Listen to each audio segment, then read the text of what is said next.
Mini London McCluskieganj प्रकृति की गोद में बसा ड्रीम डेस्टिनेशन आपका कर रहा है इंतजार। आइए अपने यादगार लम्हों को बिताइए ड्रीम डेस्टिनेशन में।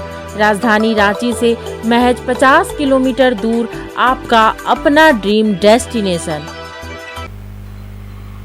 कांग्रेस ने केंद्रीय बजट को बेहद ही बेकार और आईवास बताया है। आम लोगों को राहत नहीं देने वाला बजट करार दिया है। इसके साथ ही प्रधानमंत्री के व्यावसायिक मित्रों को लाभ पहुंचाने वाला बजट। भाजपा अपने बजट का दशक पूरा करने जा रही है। इस वर्ष अमृत काल के बजट को लेकर के लोगों में बहुत कौतूहल था और प्रचार प्रसार भी बहुत बड़े पैमाने पर किया गया था, लेकिन हासिल क्या हुआ? ढाक के 3 पात, घोर निराशा। न किसी के लिए कोई प्रावधान नहीं है, न नौजवानों के लिए, न जवानों के लिए, न किसानों के लिए, न मजदूरों के लिए। हाँ, हमारे दो की सरकार के द्वारा लगातार जो बजट पेश किया जा रहा था, उसी प्रकार से इस बार भी अपने पूंजीपति मित्रों को लाभ पहुंचाने के लिए इस प्रकार का बजट लाया गया है। और झारखंड वासियों के लिए तो बेहद निराशा हुई है। देश के 40% खनिज का हिस्सा झारखंड इस देश के बजट में समृद्धि में अपनी हिस्सेदारी निभाता है, लेकिन झारखंड को हासिल क्या हुआ? हमने तो सोचा था कि इस बार झारखंड के लिए कोई विशेष पैकेज का प्रावधान होगा, लेकिन ऐसा कुछ भी बजट में देखने को नहीं मिला। अभी तो शुरुआत है, हम इसका अध्ययन कर रहे हैं, लेकिन कुल मिलाकर के ये कहा जा सकता है कि घोर निराशावादी बजट देश के जनता के समक्ष रखने का काम भारतीय जनता पार्टी नीति सरकार ने किया है।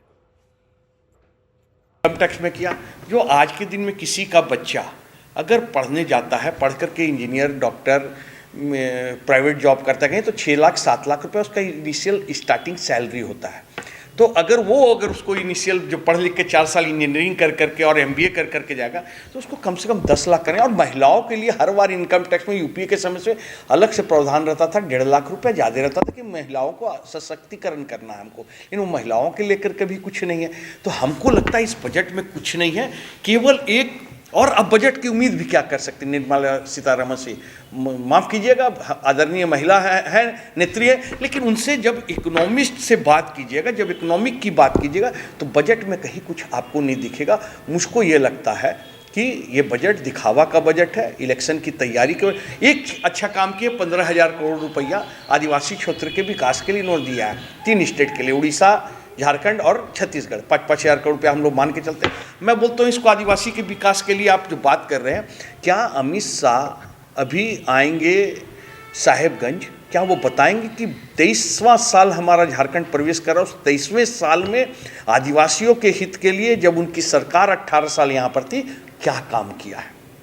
क्या झारखंड सरकार को हमारा रॉयल्टी का पैसा देंगे, कोयला की रॉयल्टी? क्या हमारा जीएसटी का जो मेरा हिस्सा है वो देंगे? हम लोग विकास कर, हेमंत सोरेन जी और हमारा कांग्रेस गठबंधन विकास कर लेगा यहाँ के लोग।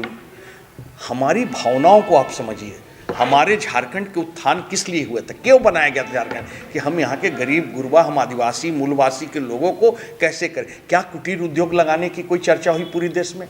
क्या आप बड़े उद्योगों की बात करते हैं? तो पूरा इकोनॉमिक जो है, जितना पैसा है आपका देश का, उसके 10% मुट्ठी भर लोगों के पास पूरा देश का इकोनॉमिक है, और 90% के पास में गरीबी रेखा के नीचे है, जो आप 80 करोड़ बिलो पॉवर्टी लाइन है, और उसके ऊपर में middle class, upper middle class मान के चलिए। तो आप 4% से लेकर 10% के बड़े उद्योगपतियों के लिए आप काम कर रहे हैं कि आप बाकी जनता के लिए करें। यही मेरा कहना है, कांग्रेस पार्टी का मानना है कि बजट से किसी को कुछ नहीं फायदा होगा, केवल उनको मित्रों को फायदा होगा। और मैं एक चीज़ और ऐड आपको कर दूँ, अभी इन्होंने 2.5% निर्यात में ड्यूटी टैक्स को हटा दिया है। अभी तुरंत ज्ञात हुआ, हम लोग को मालूम चला कि अडानी को 1.2 करोड़ टन कोयला का निर्यात का ऑस्ट्रेलिया ने ऑर्डर दिया है, वो वहाँ से यहाँ कोयला लाएंगे। तो उन फायदा किसको हुआ 2.5% ड्यूटी टैक्स हटाने से? हमको तो फायदा नहीं हुआ, आपको फायदा नहीं हुआ, आपके सहयोगी को तो फायदा नहीं। जब टूटती है आस, जब थकती है सांस, जब रूठते हैं अपने, मुंह मोड़ता है जमाना, जब अंगड़ाई लेता है संकल्प, फिर बनती है कहानी, बनते हैं अनमिट निशान। देखिए मेरे साथ संघर्ष की दास्तां।